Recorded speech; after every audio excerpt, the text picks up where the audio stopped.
तो गाइस कैसे हैं आप सब लोग। डिवाइन डेथ स्टार के एपिसोड 18 के साथ हाजिर हूं। तो लास्ट एपिसोड के एंड पे आपने देखा था कि मिस बेक और चोंग म्योंग दोनों काफी हैरान हो रहे होते हैं। तो उसी के साथ ही उसे कहती है, मिस बेक उसे कहती है कि तुमने कहा कि तुमने ब्लड प्रीस्ट को मार दिया, क्या तुम्हें पता भी है ब्लड प्रीस्ट के पास एक बहुत ही खास किस्म की एबिलिटी होती है जो कि रीजनरेशन एबिलिटी है। अक्सर ऐसा होता है कि कुछ लोग जिनको पता नहीं होता ब्लड प्रीस्ट के क्या पावर्स हैं, तो वो उसे मारने के बाद उन्हें लगता है कि वो मर गया है। तो उसके बाद वो जहाँ पर मौका देकर पीछे से उठता है और उठकर उस वॉरियर को मार डालता है जो उसे मारने के लिए वहां पर गया होता है। ये उसकी एक खास ट्रिकी एबिलिटी है। तो हमारा जियोन उनसे कहता है कि मुझे यहाँ पर सिर्फ इतना पता था कि उनके पास रीजनरेशन की एबिलिटी है, अब मुझे नहीं पता कि यहाँ पर इसके बाद भी अपनी बॉडी को रीजनरेट कर सकता है या नहीं। और उसने उसका सर काट कर अपने हाथ में पकड़ रखा होता है। तो वो उनके सामने सर निकाल कर रखता है और कहता है क्या यहाँ पर सर के बिना वो अपनी बॉडी को रीजनरेट कर सकता है। तो ये देखने के बाद हमारा चोंग म्योंग और मिस बेक दोनों काफी हैरान होते हैं। फिर साथ ही वो कहते हैं कि नहीं बच्चे, आप तो यहाँ पर वो बिल्कुल भी रीजनरेट नहीं कर सकता, तुमने बहुत ही अच्छा काम किया है। और उसके बाद नेक्स्ट सीन में रूइन फोर्ट्रेस का दिखाया जाता है। कमांडर जिनमा के ऑफिस का सीन दिखाते हैं जहां पर मां चोंग म्योंग और मिस बेक दोनों वापस आते हैं और वहां पर आने के बाद सारी की सारी बात उनको बताते हैं। तो सबसे पहले तो वो यहाँ पर आउटपोस्ट के बारे में उन्हें बताते हैं और वहां पर ब्लड प्रीस्ट के बारे में उन्हें बताते हैं। तो जिनमा कहता है कि ये मिशन वैसे एक सिंपल मिशन होने वाला था, लेकिन ये अच्छी बात है कि मैंने 2 ब्लू रैंक्स को साथ में भेजा था और तुम दोनों पर्सनली वहां पर थे, जिसकी वजह से यहाँ पर यह बड़ा खतरा टल गया है। साथ ही वो उनसे कहता है कि मुझे लगता है कि वहां पर व्हाइट रैंक्स को काफी कुछ सीखने को मिला होगा जब तुम लोगों ने वहां पर मिलकर ब्लड प्रीस्ट को मारा होगा, क्योंकि ब्लड प्रीस्ट को मारना इतना भी आसान नहीं है। तो जिनमा इसी के साथ उनसे कहते हैं कि बताओ कि फ्लैश बॉम ने वहां पर क्या कुछ किया जब उसे लगा होगा कि वहां पर वो मरने वाला है। तो उस वक्त यानी कि जब तुम लोग वहां पर ब्लड प्रीस्ट से फाइट कर रहे थे, तो क्या तुम लोगों ने उसे ऑब्जर्व किया था कि वो किस तरह से वहां पर रिएक्ट कर रहा था। तो मिस बेक वहां पर सोच रही होती है कि ये वहां पर पूरी बात को गलत समझ रहे हैं। तो इसी के साथ ही हमारा जो चोंग म्योंग होता है वो उनसे कहता है कि आप यहाँ पर किसको कह रहे हैं कि किसकी लाइफ यहाँ पर खतरे में थी। यहाँ पर खतरे में लाइफ तो सब होती जब हम लोग वहां पर होते। कमांडर जिनमा उनसे कहता है कि तुम लोगों ने खुद ही को तो कहा वहां पर एक आउटपोस्ट थी और वहां पर आउटपोस्ट के अंदर एक ब्लड प्रीस्ट भी था। अगर ब्लड प्रीस्ट है तो इसका मतलब यह है कि व्हाइट रैंक्स के लोग यहाँ पर अपने आप को प्रोटेक्ट नहीं कर सकते, वो सिर्फ ऑर्डिनरी डिसाइपल्स हैं। जैसे कि यहाँ पर दोनों ऑर्डिनरी डिसाइपल्स को मैंने तुम्हारे साथ भेजा था, उनके स्किल्स अभी इतने ज्यादा नहीं है कि वो ब्लड प्रीस्ट का मुकाबला कर सके। तो उसके बाद मिस बेक जहाँ पर जब उसे सारी बात बताती है कि जो कुछ भी है वो सब कुछ उसने अकेले किया है।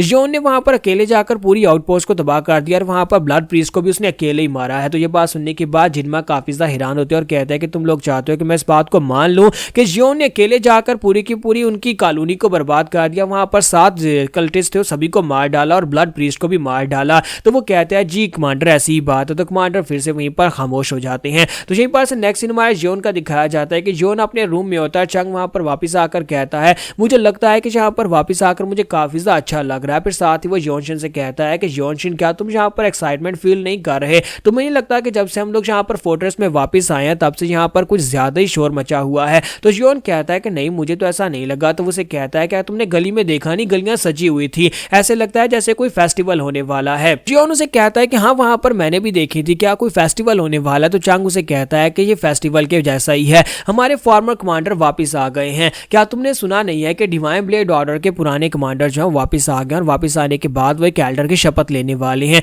यानी कि वो अब एल्डर काउंसिल का हिस्सा बन जाएंगे, वो रिटायर होने वाले हैं और उनकी पोजीशन हायर होने वाली है। इसी के साथ ही चांग उसे और भी डिटेल्स बताता है और उसे कहता है कि मैंने यहाँ पर कुछ सोल्जर से सुना है कि वो अपने साथ एक यंग लड़के को लेकर आए हैं जिसे वो अपने माँ क्लैन का सक्सेसर बनाना चाहते हैं। वो कह रहे हैं कि वो उनका ग्रैंडसन है, हालांकि वो उनकी डायरेक्ट लिनिएज में से नहीं है, यानी कि वो उनके दूर दराज का एक पोता है, लेकिन वो काफी ज्यादा स्पेशल है और उसकी पर्सनल ट्रेनिंग करने के बाद वो उसे यहाँ पर लेकर आया और उसे यहाँ पर मारिन 17 स्क्वाड्स में से किसी एक स्क्वाड का हिस्सा बनाया जाएगा। जियोन जो होता है जब वहां पर सुनता है कि उसने यहाँ पर माँ क्लैन के सक्सेसर के बारे में बात किया है, तो हमारा जियोन सोच रहा होता है कि ये तो मेरी माँ का क्लैन है। तो हमारे जियोन ने ये बात में पहली बताई थी कि यहाँ पर जो सुप्रीम कैप्टन है, सुप्रीम कैप्टन यहाँ पर इसके एक दादाजी हैं, क्योंकि उसकी माँ ने यहाँ पर एक छोटी सी काउंटी के एक छोटे से मेंबर के साथ, यानी एक छोटी सी फैमिली के एक छोटे से मेंबर के साथ शादी कर ली थी, इसी वजह से उन्होंने उस फैमिली को छोड़ दिया। तो इसकी माँ को छोड़ दिया गया था और हमारा जियोन सोच रहा होता है कि जब से मैं पैदा हुआ हूँ, आज मैं 15 साल का हो गया हूँ, लेकिन मेरे ग्रैंडपा ने, यानी मेरे माँ की तरफ से जो मेरे ग्रैंडपा हैं, उन्होंने कभी हमारी फैमिली को विजिट नहीं किया।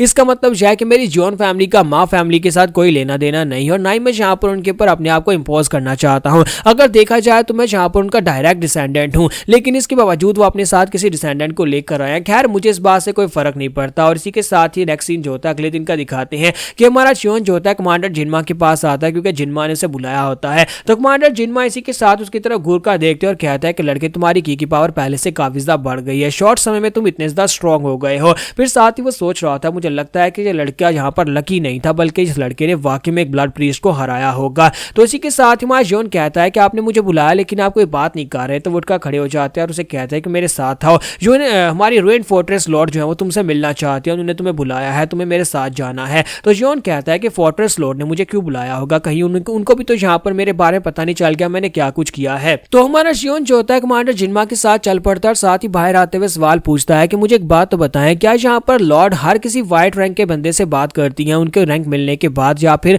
ये कॉमन बात है? तो जिनमा उसे कहते हैं नहीं, ये कॉमन बात नहीं है, क्योंकि तुम यहाँ पर काफी ज्यादा स्पेशल हो, इसी वजह से तुम्हें यहाँ पर उन्हें पर्सनल मिलने के लिए बुलाया है। तो जैसे ही वहां से बाहर निकलते हैं तो वहां पर सभी लोग जो होते हैं कमांडर जिनमा को रिस्पेक्ट दे रहे होते हैं। साथ ही वो कहते हैं ये लड़का तो फ्लैश बाउंड है, डीमन बेन विंग्स का फ्लैश बाउंड, लेकिन ये कहां पर जा रहा है? साथ ही उन्हें यहाँ पर ये बात भी पता चलती है कि इस लड़के ने ब्लड प्रीस्ट ब्लेड को हराया है, यानी कि कल्ट्स के एक बहुत ही पावरफुल मेंबर को इस लड़के ने अकेले हराया है। एक व्हाइट रैंक के बंदे ने ब्लड प्रीस्ट को हरा दिया, ये बात वाकई में बहुत ज्यादा हैरानी की बात है। और इसी वजह से अब यहाँ पर लॉर्ड से मिलने के लिए बुला रही है। अगर लॉर्ड मिलने के लिए बुला रही है तो ये बात वाकई में सच हो सकती है। कमांडर जिनमा से कहता है कि लड़के देख रहे हो ये सभी लोग तुम्हारी तारीफें कर रहे हैं, तुम्हें यहाँ पर इसकी आदत डालनी होगी। तुमने यहाँ पर एक ब्लड प्रीस्ट को हराया जिसकी वजह से अब सभी लोग काफी ज्यादा इंप्रेस हो चुके हैं और मुझे लगता है कि बहुत ही जल्दी इस फोर्ट्रेस के अंदर तुम्हारा रैंक काफी ज्यादा आगे बढ़ने वाला है। तो वो लोग उस पवेलियन के बाहर पहुंच जाते हैं। तुम्हारा जॉन वहां पर सोच रहा था कि मेरे पास इतना समय नहीं है, मैं यहाँ पर किसी का हीरो बनने के लिए नहीं आया, ना ही मैं यहाँ पर किसी की नजर में फेम पाने के लिए आया। मुझे बस यहाँ पर वो फ्रूट ऑफ हेवनली ट्री चाहिए ताकि मैं उसको खाकर अपनी लाइफ को स्टैंड कर सकूं। मैं तो बस यहाँ पर जिंदा रहने के लिए आया हूँ, मुझे अपनी लाइफ को बढ़ाना है। उसके लिए मेरे पास सिर्फ एक सिंपल सा मिशन है। मुझे यहाँ पर पहले व्हाइट रैंक बनना था, व्हाइट रैंक बन गया, मुझे ब्लू रैंक चाहिए और उसके बाद मुझे ब्लैक रैंक चाहिए जिसमें मैं यहाँ कमांडर और जिनमा को रिप्लेस करूंगा, और उसके बाद एंड के ऊपर मुझे सुप्रीम कमांडर का रैंक चाहिए होगा जिसमें मुझे रेड कलर के कपड़े मिलेंगे, और सुप्रीम कमांडर बनने के बाद मैं यहाँ पर फ्रूट ऑफ हेवनली ट्री ले सकता हूँ। तो इसी के साथ ही वो लोग जो होते हैं मेन दरवाजे के बाहर पहुंच जाते हैं। जैसे वो दरवाजे के ऊपर नॉक करने लगते हैं तो इसी के साथ ही उन लोगों को वहां पर अंदर से आवाज आती है और वो आवाज सुप्रीम कमांडर की होती है। तो लॉर्ड उसे कहते हैं कि मैंने सुना है कि तुम्हारी डायरेक्ट लीनिएज के अंदर भी यहाँ पर जोंग फैमिली से तुम्हारे पास एक सक्सेसर है जो कि तुम्हारा ग्रैंड चाइल्ड है। तो सुप्रीम कमांडर से कहते हैं कि मैं यहाँ पर उस छोटी सी फैमिली से क्या ही उम्मीद कर सकता हूँ, उस छोटी सी रूइन फैमिली के पास है, मुझे नहीं लगता कि कोई ग्रैंडसन आगे बढ़ सकता है या फिर मेरा सक्सेसर बन सकता है, इसलिए मैं इस बच्चे को अपना सक्सेसर बनाकर लेकर आया हूँ। आज से यही बच्चा मेरा सक्सेसर बनेगा और हमारी माँ फैमिली का नया लीडर भी यही बनेगा। तो इसी के साथ ही वहां पर उनके लिए दरवाजा खोला जाता है। तो जब दरवाजा खुलता है तो जिनमा आगे बढ़ते हैं और हमारा जॉन उनके साथ साथ वहां पर आता है। तो लॉर्ड वहां पर सामने बैठी होती है और इसी के साथ जिनमा वहां पर उसे रिस्पेक्ट देती है, तो हमारा जॉन भी वहां पर उन्हें रिस्पेक्ट देता है। और इसी के साथ ही हमारा जॉन जो होता है वो सामने सुप्रीम कमांडर की तरफ देखता है। तो सुप्रीम कमांडर जो होते हैं जो कि उसके दादाजी हैं वहां पर उसके सामने खड़े होते हैं और हमारा जॉन सोच रहा होता है ये एक वायलेंट मास्टर है, इतना पावरफुल जो कि कमांडर रैंक से ज्यादा पावरफुल होता है। यहाँ पर बाकी की 17 यानी कि हमारे पास 17 यूनिट्स हैं कमांडिंग यूनिट्स, उन सभी को ये कंट्रोल करता है। इसी के साथ ही सुप्रीम कमांडर जो होते हैं हमारे जॉन की तरफ देखते हैं और उसे कहता है कि लगता है कि तुम ही वो फ्लैश बाउंड हो, लॉर्ड ने तुम्हारी काफी ज्यादा तारीफें की, उन्होंने कहा कि तुमने अकेले एक ब्लड प्रीस्ट को हराया है, क्या यह ऐसी ही बात है? क्योंकि मुझे लगता है कि तुम्हारी उम्र के हिसाब से तुम्हारा टैलेंट वाकई में बहुत ज्यादा एक्स्ट्रा ऑर्डिनरी है। तुम्हारा जॉन वहां पर सोच रहा होता है कि जिस तरह से ये बंदा मुझसे बात कर रहा है इसका मतलब यह है कि इसे मेरे बारे में नहीं पता, मैं जॉन फैमिली से और मैं इसका ग्रैंड सन हूं। तो यहाँ पर हम लोग अपनी एपिसोड 18 का एंड करेंगे और नेक्स्ट एपिसोड में देखेंगे कि जब यहाँ पर सुप्रीम कमांडर को पता चलेगा कि यह लड़का कितना ज्यादा टैलेंटेड है और ऊपर से यह लड़का उसका ग्रैंड सन है, तो वो यहाँ पर क्या रिएक्शन देंगे।